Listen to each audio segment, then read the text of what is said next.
પહેલો પાઠ જે આપણો થઈ ગયો છે એના પુનરાવર્તન રૂપે આજે એક સરસ મજાની ગેમ રમીએ. આ સીસી બરણીમાં ચિઠ્ઠીઓ બધી ભેગી રાખેલી હતી, એમાં પ્રશ્નો લખેલા છે. આ પ્રશ્ન દરરોજ એ છોકરાઓને અલગ અલગ ચિઠ્ઠી મળશે અને એ ચિઠ્ઠીનો જે પ્રશ્ન હશે એનો એ છોકરાઓ જવાબ આપશે.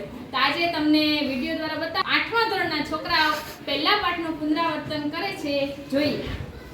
મરાઠા અને ઇંગ્લેન્ડ મરાઠા પણ પ્રશ્નો તો આમાંથી જોઈને બોલ. મરાઠા અને અંગ્રેજો વચ્ચે કેટલા યુદ્ધ થયા? 3 યુદ્ધ. 3 થયા ને? સરસ. ઈસ્ટ ઇન્ડિયા કંપનીની સ્થાપના ક્યાં? ઈસવીસન 1600માં. યુરોપિયનોને ભારતની કઈ કઈ વસ્તુની તીવ્ર જરૂરિયાત હતી? મરી મસાલા, ઇમારત લાકડું, અફીણ, રેશમી કાપડ, સુતરા કાપડ. ભારત અને યુરોપ વચ્ચે મુખ્ય વેપાર માર્ગ કયો હતો? જળમાર્ગ. પોર્ટુગીઝો વસાઈ દીવ દમણ કિલ્લાઓ ક્યારે જીત્યા? 1534, 1536, 1559.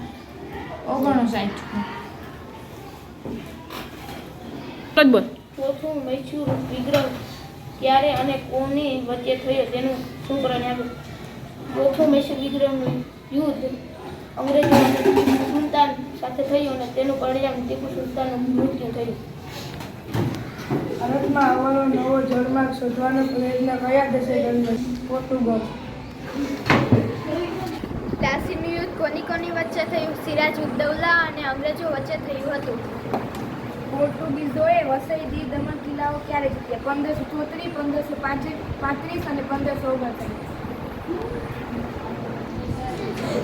વાસ્કો દ ગામા કયા વર્ષે કાલિકટ પહોંચ્યા? 1458. પ્લાસીનું યુદ્ધ કયા મેદાનમાં થયું હતું? પ્લાસીનું યુદ્ધ પ્લાસી નામના મેદાનમાં થયું હતું. કોના વિશ્વાસઘાતના કારણે સિરાજ ઉદ્દૌલાની હાર થઈ હતી? મીર જાફર. પ્રાચીન કાળથી ભારતમાં કયા દેશો સાથે સાંસ્કૃતિક સંબંધો રહ્યા છે? યુરોપના દેશો સાથે સાંસ્કૃતિક સંબંધો રહ્યા. જમીનના થતો વેપાર બંધ થતાં યુરોપિયનોએ શું પ્રયત્ન કર્યો? જમીનના બંધ થતાં યુરોપિયનોએ નવા જળમાર્ગ શોધી ભારત પહોંચવા પ્રયત્ન કર્યો. કોના વિશ્વાસઘાતને કારણે પ્લાસીના યુદ્ધમાં સિરાજ ઉદ્દૌલાની હાર થઈ? મીર જાફરના કારણે. સરસ. ભારતમાંથી યુરોપમાં કઈ કઈ વસ્તુઓની નિકાસ થતી હતી? સુતરા કાપડ, મરી મસાલા, ગળી અને રેશમી કાપડ અને ઇમારતી લાકડા. અફીણ. વચ્ચે થયું? મીર જાફર, મુગલના સમ્રાટ, અવધના નવાબ અને અંગ્રેજો વચ્ચે થયું.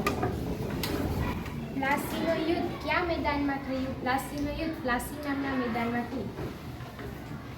વાસ્કો દ ગામા કયા વર્ષ કાલિકટ પહોંચ્યો હતો? વાસ્કો દ ગામા 1498માં પહોંચ્યો.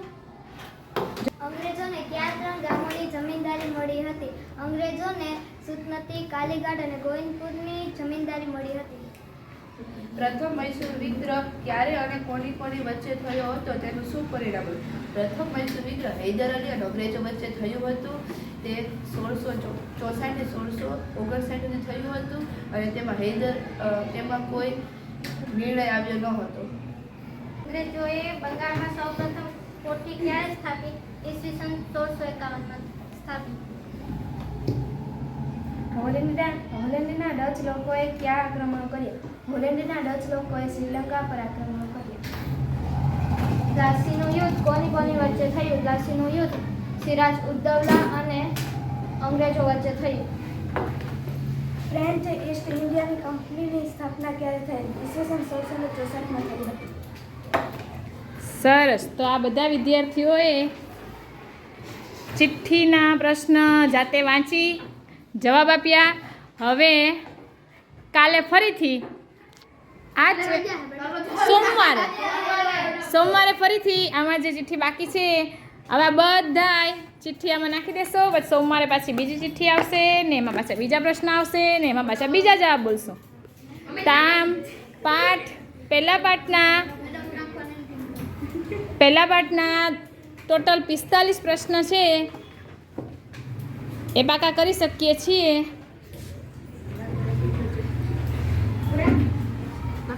નાખી દીધું. ચાલો તો મળશું નવા વિડીયો સાથે. Bye bye.